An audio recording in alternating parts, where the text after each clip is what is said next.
মূল বিষয়টা হচ্ছে যে 28 লোকসভাতে 28 জন সদস্যের মধ্যে 20 জন বিদ্রোহী তারা দল ছেড়ে দিচ্ছে, অন্যদিকে 58 জন 60 জনের মধ্যে তারাও বিদ্রোহী দল ছেড়ে দিচ্ছে।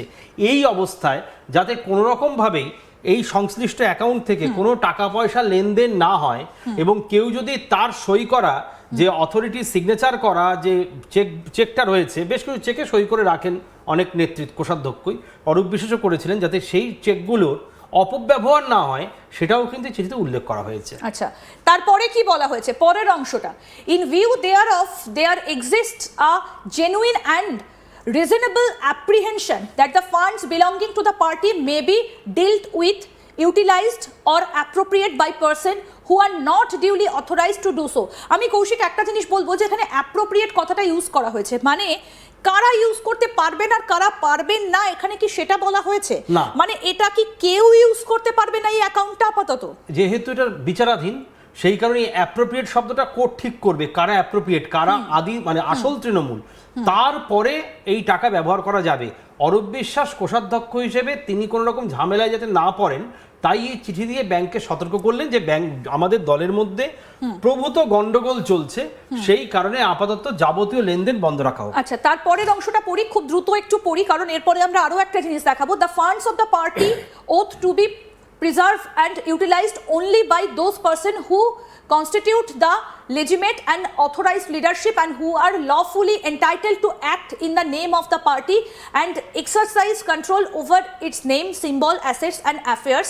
Immediate precautionary measures are therefore necessary to safeguard the fund of the party and prevent any unauthorized or dispute transaction pending resolving the aforesaid dispute. মানে উনি সেই ডিসপুটের কথা আবার বলছেন যাতে সবাই এটাকে ব্যবহার করতে না পারে। তারপর কি বলা হয়েছে ফার্দার মোর, আরো কি বলা হয়েছে, in view of the present dispute regarding the authority and control of the organisation I have a strong and bonafide apprehension that the aforesaid signed check, if presently in circulation or custody of persons whose authority is under dispute, may be misused or presented for encashment without proper authorization.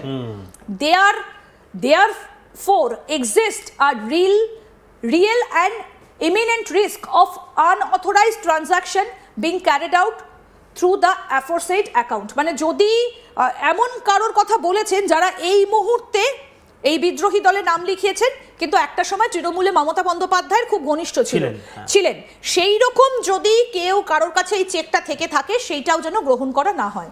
তারপর বলা হয়েছে in this circumstances any transaction undertaken during the pendency of the dispute may give rise to further complications and expose both the organization and me as its treasurer to unwanted liability and prejudice. তারপরে বলা হয়েছে urgent and immediate precautionary কি বলা হয়েছে, measures are therefore required and I accordingly request that no transaction be permitted in the said account until the dispute is duly resolved by the competent authority. মানে যতক্ষণ পর্যন্ত না authority এটাকে ঠিক করছে ততক্ষণ পর্যন্ত যেন এখান থেকে কোনো ট্রানজাকশন না হয়।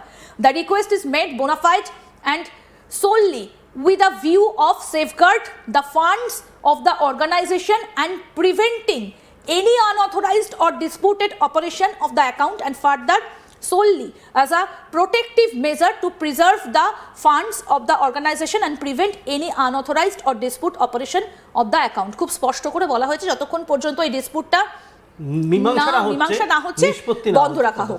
তারপর you are requested to acknowledge receipt of this letter and take necessary precautionary step in the interest of safeguard the account and the funds lying therein. Thanking you, yours faithfully, Arup Biswas, treasurer, all India Trinamool Congress. আচ্ছা, এখানে একটা কথা বলার রয়েছে, যখন নির্বাচনের পরাজয় হলো তারপরে তড়িঘড়ি তৎকালীন মুখ্যমন্ত্রী মমতা বন্দ্যোপাধ্যায় সব কমিটি ভেঙে দিলেন, সেখানে কিন্তু তৃণমূলের কোষাধ্যক্ষ করা হয়েছে শুভাশিস চক্রবর্তীকে।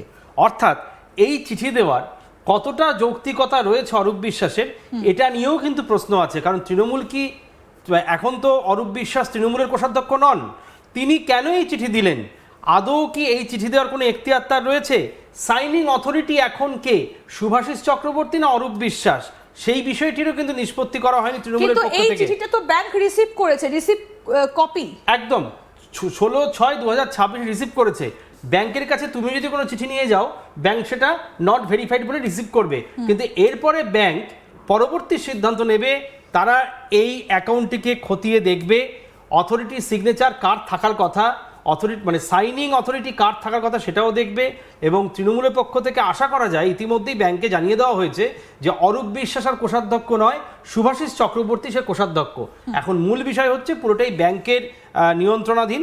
তারা ঠিক করবে এই চিঠির যৌক্তিকতা কতটা যুক্তিযুক্ত এই চিঠি।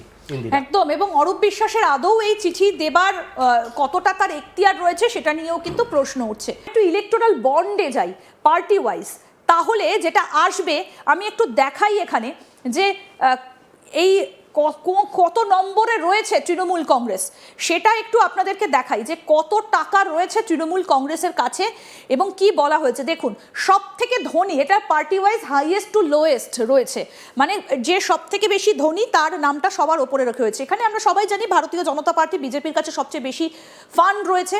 কত রয়েছে আমরা যদি একটু এখানে দেখাই যে কত কোটি টাকা রয়েছে। এই যে 55, 94, 20, 11, এই যে এই এত কোটি, 5,594 কোটি টাকা বেড়েছে আগের ইলেকশন থেকে এবারের ইলেকশনে, মানে 24 থেকে 26-এ যে ফান্ডটা বেড়েছে সেটা এত হয়েছে। এবার আপনাদেরকে দেখাই তৃণমূল কংগ্রেসের কাছে থাকা টাকার পরিমাণটা কত। কৌশিকদা যদি একটুখানি গুনে দাও, মানে এই যে দ্বিতীয় বৃহত্তম দল তৃণমূল কংগ্রেস, মানে একটু গুনতে একটুখানি মানে টেন্স, ওয়ান্স, হান্ড্রেড, থাউজেন্ডস, মানে আমরা যদি এরকমভাবে গুনতে যাই, 1592 কোটি বৃদ্ধি পেয়েছে আগের নির্বাচনের থেকে, মানে 24 থেকে 26-এ বৃদ্ধি পেয়েছে এত কোটি, সেটা খুব সহজে গোনা যাচ্ছে। 1592 কোটি বৃদ্ধি পেয়েছে, মানে এই অ্যামাউন্টটা তৃণমূল কংগ্রেসের কাছে রয়েছে, মানে তো বিশাল অ্যামাউন্ট। তুমি দেখো এরপরে রয়েছে কংগ্রেস, মানে কংগ্রেস সব থেকে পুরনো একটা দল ভারতবর্ষে স্বাধীনতা সংগ্রামের সময় থেকে, তাদের থেকে তৃণমূল কংগ্রেস 98 সালে যে দলটা জন্ম নিয়েছে, দেখো তার মানে খুব বেশি দিন মনে হয় লাগবে না যে যদি থাকে তৃণমূল কংগ্রেস, হয়তো বিজেপিকেও ছাড়িয়ে যাবে। এই টাকাটা কিন্তু কেবলমাত্র কলকাতার ব্যাংকে নয়, বিভিন্ন জায়গায় অর্থাৎ দিল্লি এবং কলকাতার বিভিন্ন ব্যাংকে এই টাকাটা গচ্ছিত রাখা হয়েছে। এই যে 1592 কোটি টাকা, এটা কিন্তু বন্ডের টাকা, নির্বাচনী তহবিলে বন্ডের টাকা বিভিন্ন ব্যবসায়ী, বিভিন্ন শিল্পপতিরা দেন আমরা জানি, এবং তাদের কাছ থেকে নেওয়া হয় বিভিন্ন অছিলা। ধরো কলকাতার বিদ্যুৎ বন্টন সংস্থা, তারাও কিন্তু একসময় নির্বাচনী তহবিলে আমার জানা নির্বাচনী বন্ডে প্রচুর টাকা দিয়েছেন। শুধু এরাই নয়, বিভিন্ন সংস্থা তাদের যে শ্বেতপত্রগুলো আছে কোম্পানির, মানে সিএ চার্টার্ড অ্যাকাউন্টেন্ট যারা, তাদের কোম্পানি তারা যে শিট বানিয়েছেন সেখানে কিন্তু এই অনুদানের কথা বলা হয়েছে। এবং শুধু তাই নয়, এই টাকার উৎস কিন্তু শিল্পপতি গোষ্ঠী, বিভিন্ন সংগঠন, বিভিন্ন সংস্থা, বিশেষ করে পশ্চিমবঙ্গে যারা ব্যবসা করতে এসছে তাদের কাছ থেকে কিন্তু প্রচুর অনুদান নেওয়া হয়। একদম। এই যে ইলেকটোরাল বন্ড ওয়াইজ তো আমি দেখাচ্ছি, একটা কথা কৌশিক তুমি একটু বলো যে একটা রিজিওনাল টিম তৃণমূল কংগ্রেস, যদিও এখানে অল ইন্ডিয়া লেখা রয়েছে, কিন্তু অল ইন্ডিয়া ক্রাইটেরিয়া পূরণ করতে গেলে যেগুলো লাগে এই মুহূর্তে দাঁড়িয়ে তৃণমূল কংগ্রেসের কাছে নেই। কিন্তু এটা 2026 বিধানসভা ভোটের আগে সেই হিসেবে এখানে ইলেকটোরাল বন্ডে এটা রয়েছে। কিন্তু একটা রিজিওনাল দল, তার কাছে এই এতটা টাকা, মানে 98 থেকে 2026, 38 বছরে এত